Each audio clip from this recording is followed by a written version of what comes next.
He ended up taking the job, and I didn't get the job. And then I went on a 10-year sales odyssey. I probably had 10 jobs in 10 years. I was doing everything I could trying to get myself into the world. One thing every new agent should focus on. Relationships, building relationships.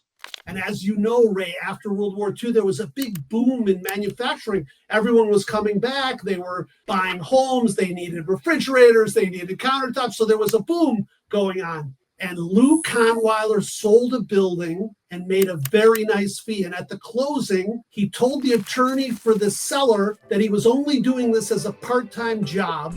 Do you work in an office building or at home? I work from home, but yeah, I do go to office sometimes, yeah.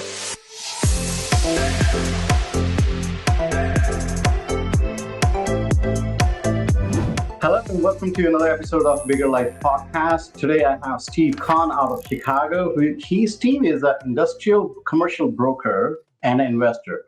Today we'll hear great stories about commercial investing, when, where, how, and when not to do it, right? So let's hear it from Steve. Hey Steve, how are you doing today? I'm doing great, Ray. Thank you so much for having me on the show. I've been listening to multiple of the interviews and I've learned a lot. It's very entertaining. I love the show, so thanks for having me on. Thank you, Steve. I appreciate it. I really appreciate that. So, Steve, why commercial real estate? I mean, normally when people think about real estate as a broker, people think about residential. So how did you end up with commercial side of things? A little bit of happenstance. When I was a young man, relatives of relatives, in Yiddish, I think they call it mishpucha or machatonim, was a man, Lou Kahnweiler, Lou Kahnweiler fought in World War II. And after World War II, there were so many guys coming back that they all couldn't get into college. So he got accepted to Northwestern Law School, but they told him he had to wait 3 years before he could get in. There were years and years of guys coming back. So he didn't know what to do. He met somebody. The guy took him under his wing, and Lou started selling industrial real estate. This was on the west side of Chicago. Most of those buildings were multi-story buildings, multi-floor buildings. And as you know, Ray, after World War II, there was a big boom in manufacturing. Everyone was coming back. They were buying homes. They needed refrigerators. They needed countertops. So there was a boom going on. And Lou Kahnweiler sold a building and made a very nice fee. And at the closing, he told the attorney for the seller that he was only doing this as a part-time job. He was waiting until he got into Northwestern Law School. And the attorney looked at him and said, Lou, do you realize that you've made more than what you'll make in 1 year on this commission? Maybe you should stick to industrial real estate. And Lou built a firm called Bennett and Kahnweiler, and I was around that my whole life. And when I graduated college, and all through college, I thought I'm going to be an industrial real estate broker at Bennett and Kahnweiler. So I graduated college. I went in for the interview, and I didn't hear anything back. I kept calling and calling and calling, and they said, wait. And my mother used to say to me, what are you doing? You've just graduated college. You've applied for one job, and now you're swimming at the beach, and at the beach you should be working. Well, later I found out that they were interviewing two of us, Ray. One was a year older than me, and he'd had a year of work at Arthur Andersen, and he was wavering whether he would take the job. He ended up taking the job, and I didn't get the job. And then I went on a 10-year sales odyssey. I probably had 10 jobs in 10 years. I was doing everything I could trying to get myself into the world. And eventually the man who was my Lou Kahnweiler's nephew, became the president of Bennett and Kahnweiler and started me in industrial real estate at the age of 31 on January 15th, 1997. And it's been an amazing career. It has its ups and downs, as you know, but overall, it's been an amazing experience since then. Well, Ray, let me say this, that I have been listening for the last couple of days, and you have so many successful and innovative guests that love owning real estate. And, they're so committed to passive income. And what I'm also amazed by is how many, they can all wear multiple hats. In particular, the guy he's the coach, He's the owner of real estate. He loves the stock trade. It's amazing. And I was thinking, I'm the opposite. I'm the exact opposite of most of the guys that you interview for many ways. I'll tell you why.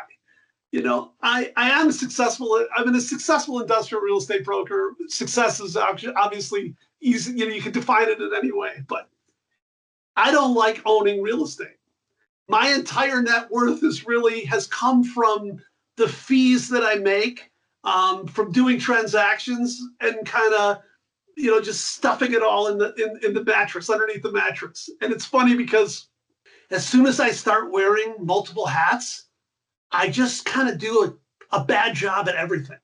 You know, when I'm trying to be a broker and buy buildings, I feel like I'm trying to buy buildings, and then at 5 o'clock in the afternoon, all of a sudden I turn on my broker and it's too late to broker. So I'm the worst guy for doing those things. And so I'm always amazed by your guests, how they can do so many things and do it so well. Tell you what, actually, I was talking to another commercial broker, and he mentioned the exact same thing, that he loves doing the brokerage, but he's not an investor. I'm like, you're in the middle of the deals, right? You know exactly what's happening left and right. You know exactly what the break-even point is. You get to know and understand about that deal, because commercial deals are different than residential deals. The timeline, the paperwork that you guys do, and the due diligence package and all that. So you're involved into all of that stuff. How do you keep yourself like away from investing? It's like discipline. And plus, as you said, it's more distraction when you become an investor, come broker, rather he prefers to be a broker, just like what you said.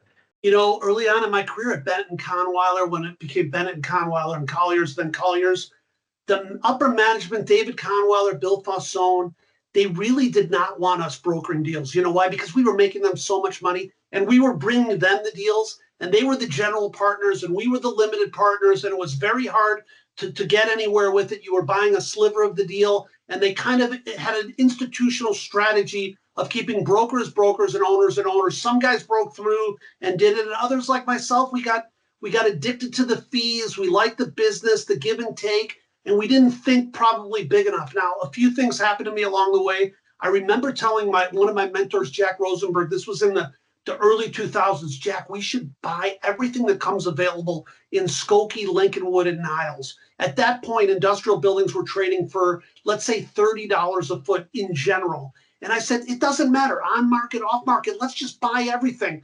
And Jack said, oh, no, Jack had been in the business a long time. He had seen the ups and downs. Oh, no, we got to buy below market. We got to have a tenant in tow. And we never really did anything. Those buildings, Ray, are all worth $100 a foot right now. If we had executed on that, we would be in the money, you know, but we didn't, and fine. Then in 1999, I remember I found American Bottling had a 500,000 square foot bottling plant in Gary, Indiana. And they were going to leave. They were leaving the building. They didn't need to bottle anymore. And I convinced the guys, Conweiler and Fausone, to buy the building. I think we paid $10 a foot. We took a loan from Centerpoint Properties to buy the building. But you know what? They weren't interested in hitting a single or a double. Like a lot of people are willing to make some money and keep, you know, just do more deals. They were rich. They were either going to hit a grand slam on this deal or they didn't care. And so when American Furniture Liquidators came around, I think we paid $4 million for the building.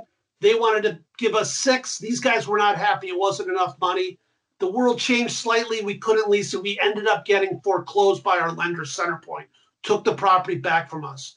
I had rolled my whole fee. My fee maybe had been $100,000. I rolled the whole fee into the deal. I made a couple little lease deals along the way, but nothing big. And I lost all my money. And then you know what happened, Ray? I had a depreciation. I had been taking depreciation. And so the IRS came at me and they needed $60,000. I had to write a $60,000 check 3 or 4 years later to pay off the taxes in a year in industrial real estate where maybe I only made $60,000, and it was crushing. It was crushing. And I learned something then. You have to have the same goals as your partners. Yeah. I was willing to hit a single and keep this thing going. And if I hit a single there, and then taken the money and bought something else, maybe I would be an investor today. But that hurt me. That took a big bite out of me. There was a time when everyone was making money buying residential. This was about, must have been 2006-ish. Everything was going up. I was an investor in a small business, and my partner there, the home next to their home in Burridge, Illinois, became available, and he asked me, hey, we want to buy this. Another guy said, I want it in. I had a good balance sheet at the time. I had a good balance sheet. I could get the borrowing. I borrowed the money. The next thing you know, it wasn't even months. The world came to an end. My partners all disappeared on me. I ended up having big financial problems because of that. And I learned once again, not only having the same goals as partners, but you almost need like a Siamese twin partner who's with you all the way, because when the going gets tough, if their name's not on the deal, they're gone. One other thing happened to me in my investing world, many other things, but one other thing I wanted to mention to you was around this time, the big REITs, Duke and Centerpoint, they wanted to change the way that their portfolio. They wanted to get out of multi-tenant industrial and secondary and tertiary markets. They wanted all of their properties to be big box industrial real estate around airports. And so Colliers, where I was at the time, cut a deal with both Duke and Centerpoint to buy these multi-tenant properties. They were in Milwaukee, they were in South Bend, Indiana, and Grand Rapids, Michigan. And I think we paid $37, $39 a foot for the buildings. Within a year, we sold a couple of the buildings. We had some rent increases. We got all of our equity back. Within 3 years, the world turned. Those buildings doubled in value. We sold the buildings. And it was an incredible deal, great return. Do you know what happened the next 2 years after that? The buildings doubled again. We knew too much. And so we, as brokers, we saw a nice return, but we knew too much. We had the history of us, how hard it is to lease things. And once you make a big pop, you should take it. And we lost out. Now, the CEO of Centerpoint was a guy who had been at Duke also. And he told me a story once of, he was from the Midwest. He got hired to run the office for Duke in Atlanta, actually. And he flew down there, and one of his first days, he saw a bunch of land available near one of the airports. And he immediately bought it. They flattened it. They built warehouses. And it was a huge success, such a huge success. Bob Chapman, he just retired from Centerpoint. It was such a huge success, it made his career. It was an outer towner flying into a town and seeing something that all the local people had missed. Because sometimes that's what real estate takes. If you flew to another city and saw the location and the amenities, you might find something that you could just inherently know was going to be successful where all the local people miss. So there's something inside people that makes them good investors, and other things inside people that just make them brokers. Yeah, you're right. And you need to have a different perspective. As an investor, there's so much of risk that kind of comes along with it. And if you're not risk averse, and if you're weak on the analysis side, then maybe investing is not the right way to do it. But at the same time, we talked about a really good deal as well. So there is opportunities for investors from, as long as you know what you're doing, it can mitigate the risk, but risk is still there. Ray, so much of the money, and I've been around guys that have made fortunes, so much of the money is related to cap rate compression. So Lou Conweiler, who I spoke about earlier, they used to just build buildings, pay down the notes, and wake up 25 years later rich with a paid off building. Never really understood cap rate compression.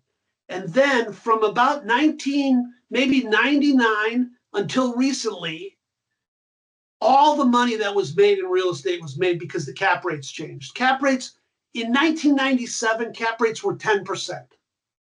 It didn't matter, credit, no credit. It just, cap rates were different. As the cap rates have come down, that increases the value of the real estate so much. It's still hard to lease. It's still hard to own. Construction costs have come up. But when cap rates come down, it makes everybody look like a genius in the commercial real estate world.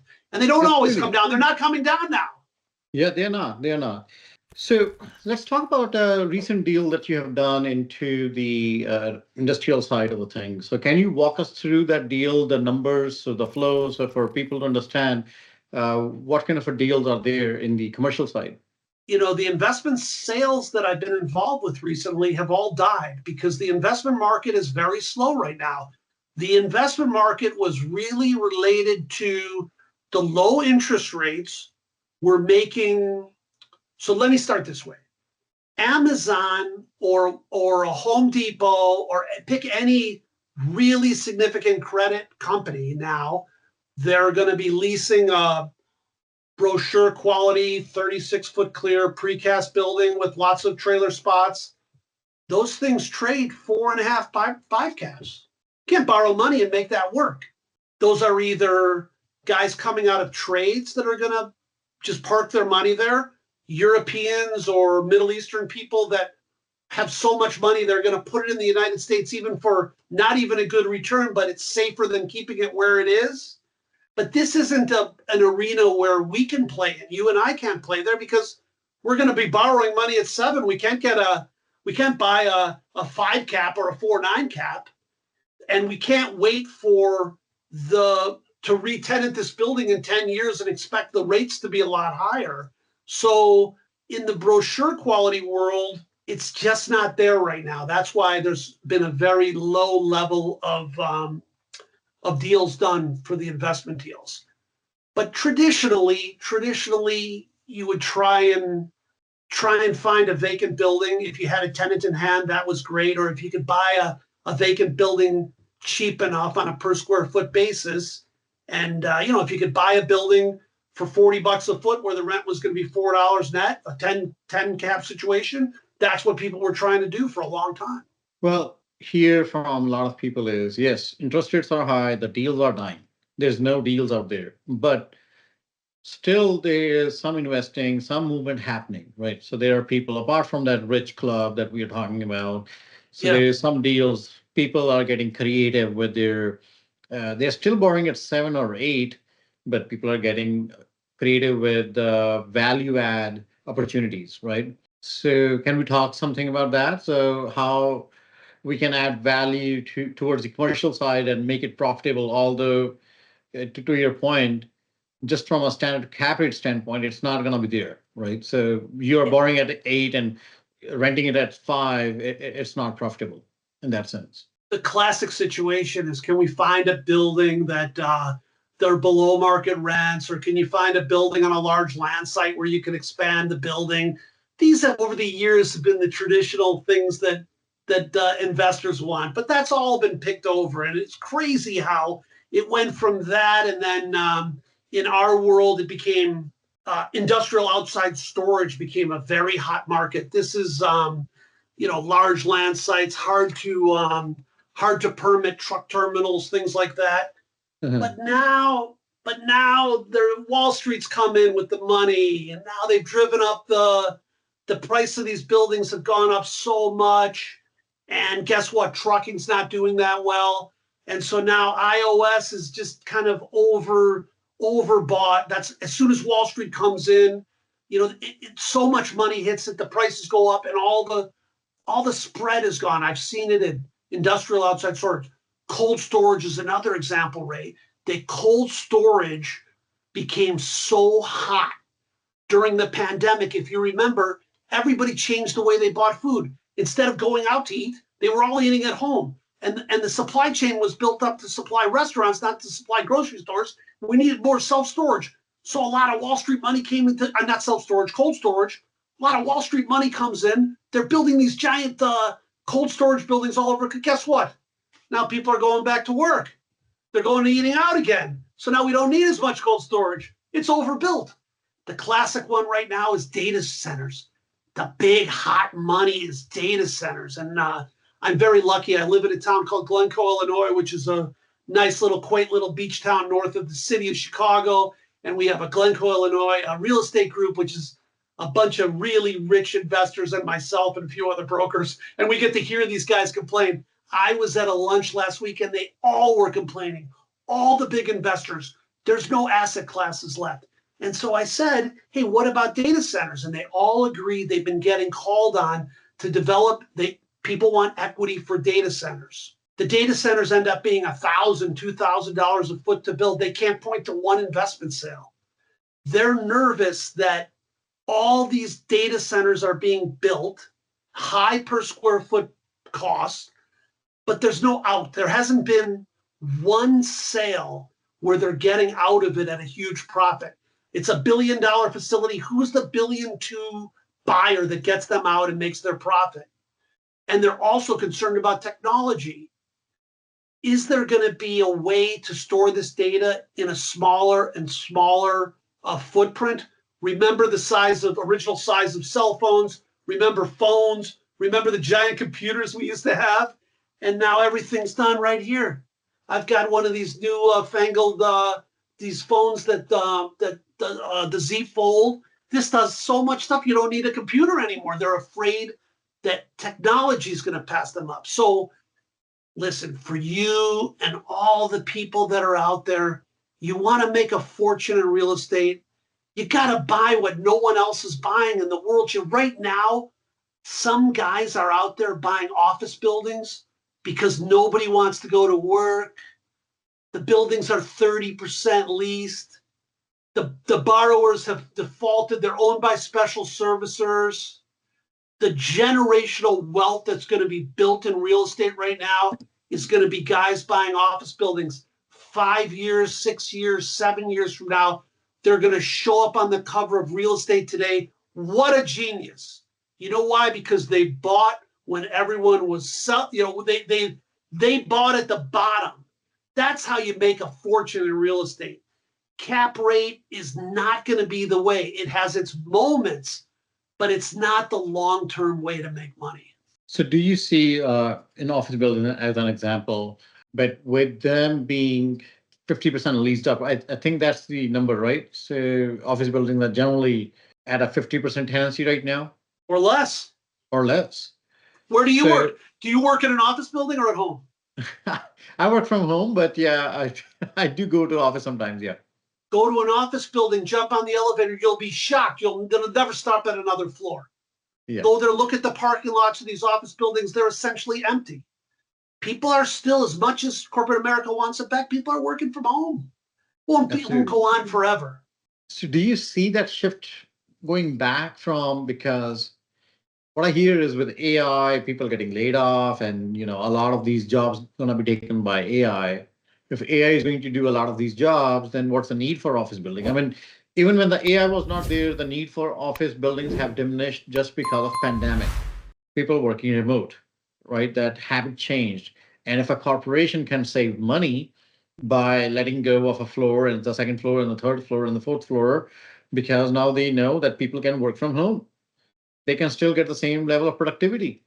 Now, when they are earlier, it was like, okay, let people work from home, we'll get the same level of productivity. But now it's more about, hey, you are giving me X number of productivity, but I can increase your productivity by deploying AI. And I don't even need so many people. That I think, I don't know, I don't have that magic crystal, right, to read it, but I don't know. To me, it looks like, this is just my analysis, I could be right or wrong, and we'll kind of chit chat after another 5 years. But to me, looks like office building is still going to be a little bit dicey unless you figure out another use case for it. Or you have a smaller building. I mean, bigger buildings are going to be a little bit hard. Smaller buildings, people might still want to use it like, shade spaces. So you convert it into like shade spaces, like WeWork and all that. But WeWork also got into trouble, right? So, but WeWork was a bigger scale entity, but mom and pop, sometimes they have a little bit more agility, and bigger companies, then you lose the agility. I mean, you start agile, but then you lose the agility of yourself, right? But that's just my 2 cents. You're such a creative guy. You are an amazing creative person, and you have to reimagine the office building. So these office buildings are typically really well located. They're either downtown or near a highway. They're amongst so much retail that's going on. We have to reimagine what an office building is going to be. Obviously, the first 5 floors or the first 20% of the building, the top, should be converted into residential or some type of hotel. So that's an easy thing to take some of the vacancy and make it into another use. The first floors have to be new experiential retail, things like these, anything you can think of, indoor mini golf, ping pong clubs, all kinds of crazy things. The main thing is we have to make the office building to be where people want to go. I mean, I know it's nice to work at, some people like it, I don't like it, but some people like to work at home. It's partially because the office is too sterile. So they have to create an environment at the office that makes people want to go there.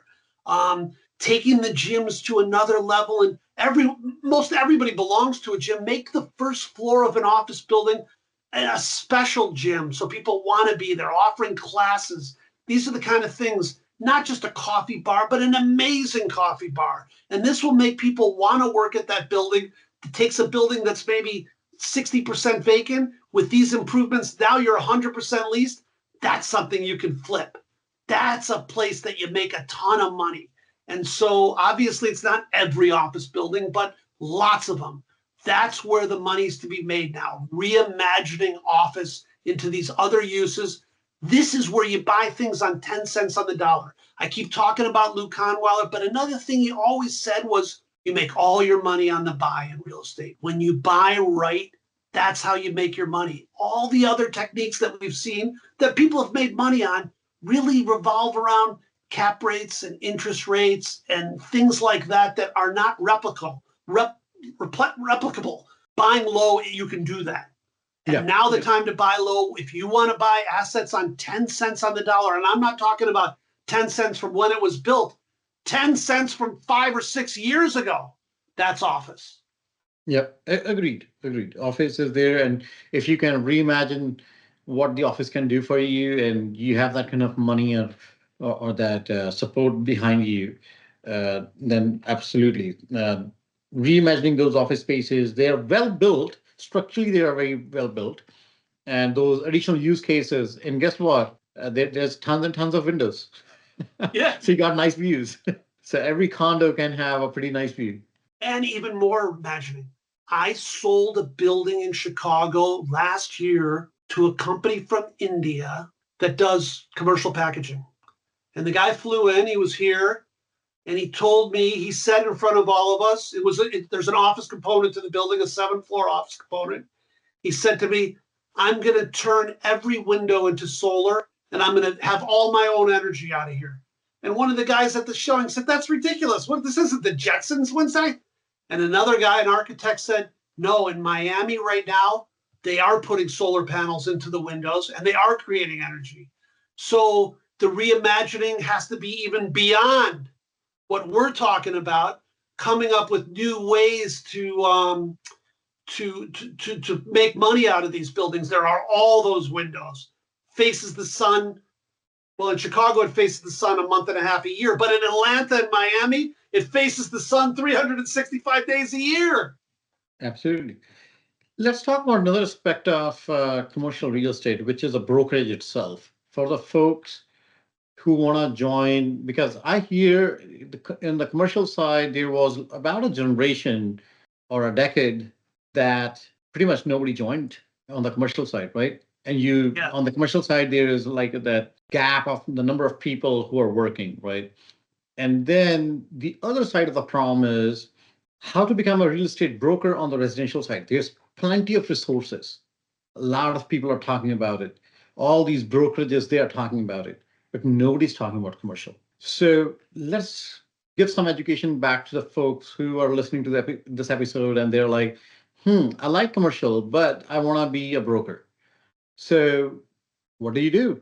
I mean, how do you start? I mean, you already got your broker's license from the residential side. I believe on the real estate side, it's the same license that you need. The licensing is the smallest part of it. It is the same license, and we are subject to the same license renewal laws. And we often find ourselves in the room, being taught by these guys, and it's kind of harrowing. Now I'm 61 years old, back in class. It's amazing. I'm so nervous. I've been doing this forever, but it makes me nervous. But that's the challenge of commercial real estate for young people getting into it is that the decision makers are in their 50s and 60s. So 9 times out of 10, the people making the decisions on industrial or in general commercial real estate are 50 and 60-year-old men. So how does a 22-year-old person come into this business? How do they get that business? That 50 or 60-year-old man he's known people his whole life. He golfs at certain clubs. He goes to the church or the temple. He went to a certain school. He's known people his whole life. How does a young person crack into it? It's almost impossible. I tell a funny story it's a little bit crude, but it's true. So I'm a hockey player, ice hockey player. And I play hockey. I try and play hockey almost every morning. We play here in Chicago. There's rinks everywhere. And I play at 6:30 in the morning. We play and then we shower.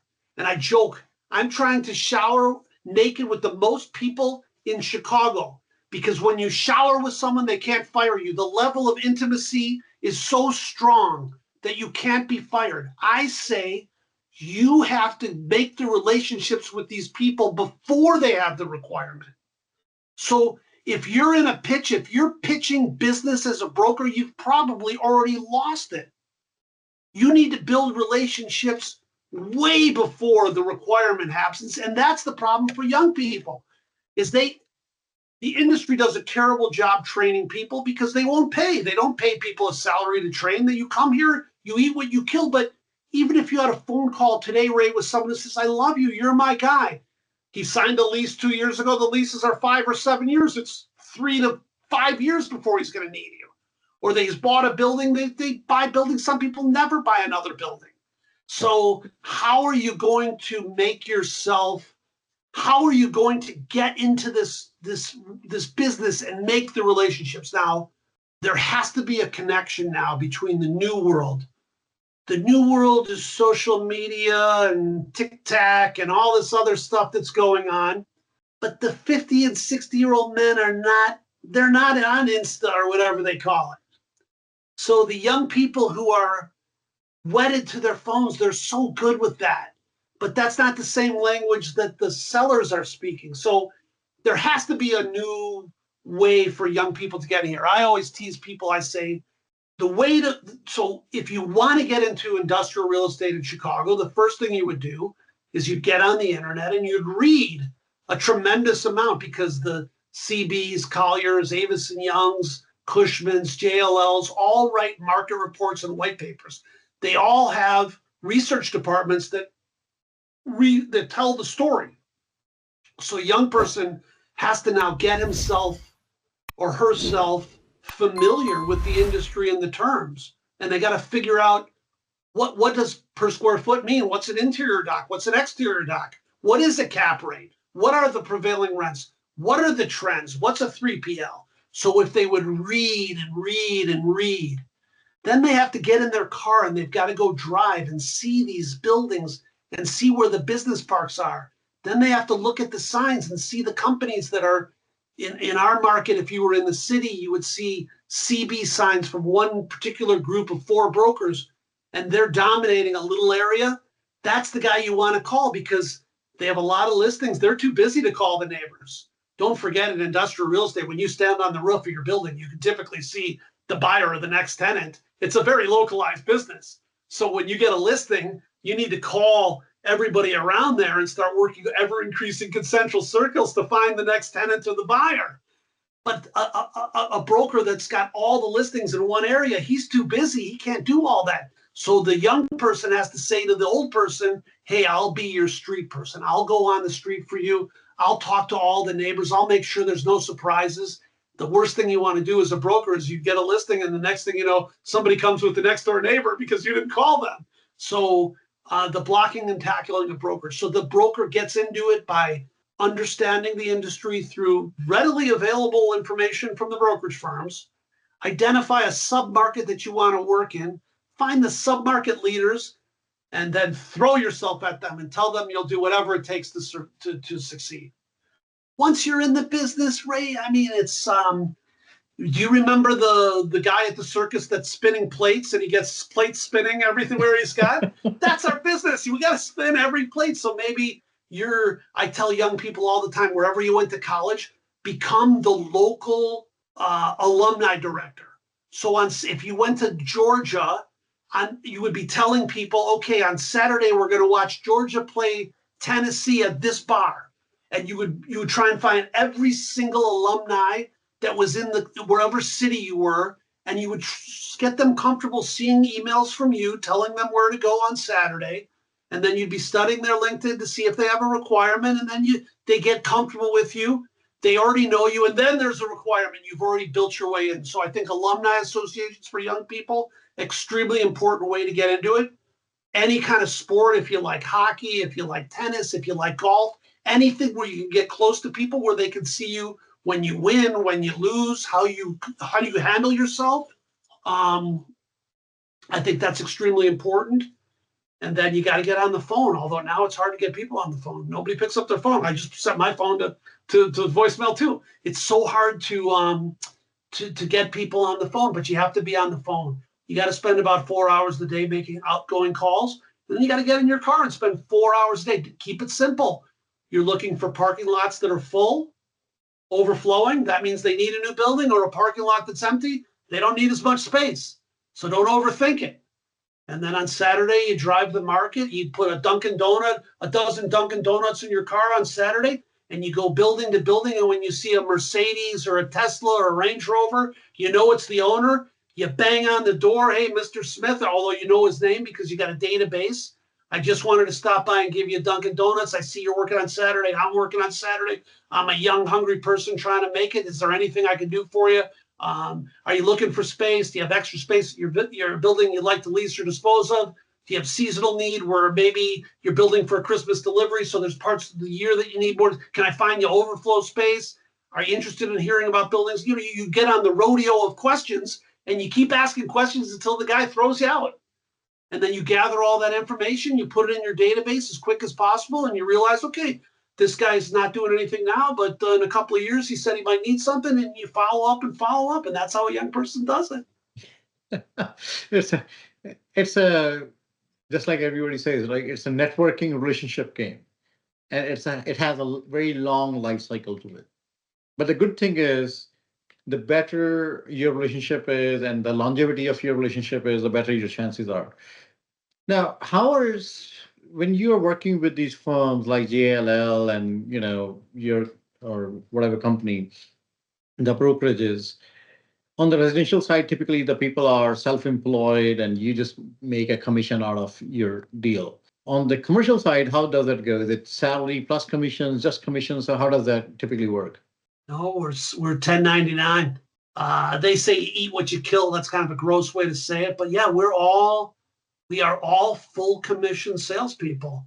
And as you know, when you're a full commission salesperson, every day feels like a depression. You got to get up and go do it, man. There's a depression going on. You got to go make something happen. And then as soon as you make a deal, you've lost your best customer. You just spent weeks and months with the guy. And now he did a deal. Now we got to go find somebody else. And it's funny because the life cycle of a broker, the first year they don't make anything. The next year they're going to make 60, 70,000. And the third year, usually they have a big pop, maybe a $200,000 a year, just a big year because they spent the last 3 years, the last 1,000 days on the phone, going to see buildings, everyone they could think of, they're calling, and somehow they, by hook or by crook, they're making these deals. Now, year 4 is very, very important. Either they go back to zero year 4 and they're out of the business by year 5, or they were prospecting in year 3, because you have to constantly prospect. It's not a sales job. Investment is a sale. When you're convincing someone to buy this or this, that's a sales job. Thank God our job's not a sales job. We're a prospecting job. No one's sitting in the car with me looking at industrial warehouses for their users. I'm talking about users now.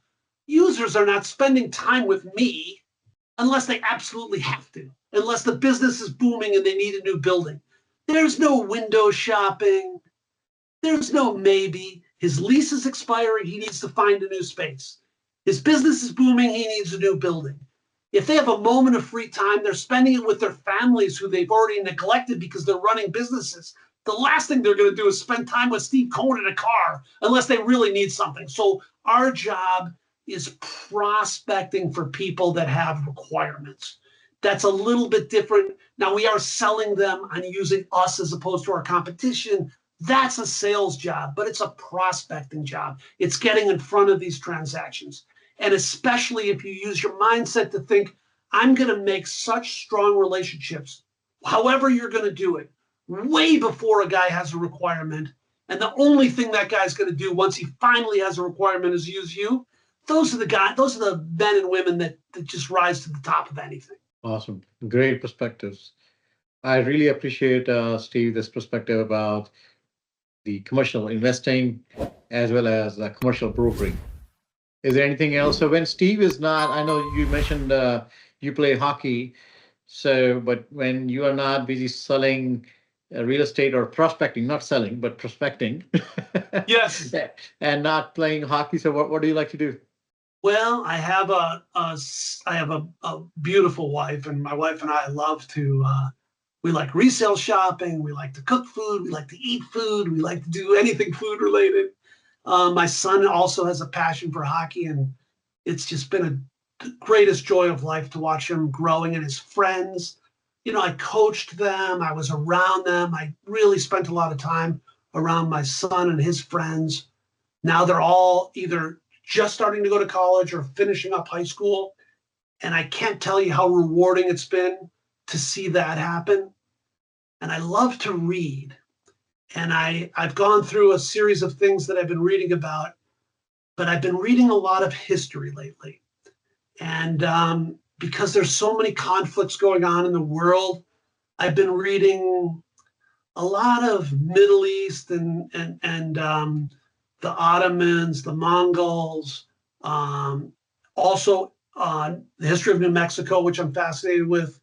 So trying to read things and have a very broad perspective about all of the challenges that have been going on. Interestingly, last kind of comment on that, somebody asked me about the Mongols recently, why did it end? And that it ended, all the civilizations end for the same reason, as they don't have healthy successions.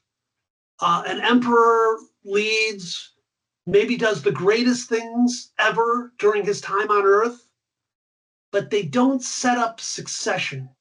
And I'm fascinated by this and how the strength of the United States has been for the last, it's a very young country, obviously, but the succession has primarily been pretty peaceful and people are on board for it. And I'm hoping that it continues in this manner and that our country continues to have its success without having succession issues or civil war that knocks us off the path. Because the real negative times in industrial and everyone's negative times is when these geopolitics become in play and people are afraid to do anything. So hopefully we'll continue on the way we've been going.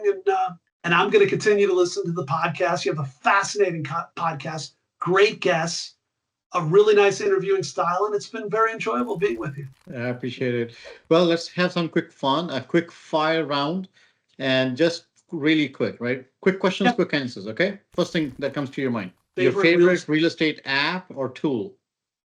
I'm a big fan of the CoStars and Crexes. I think they provide a lot of information. Okay, great.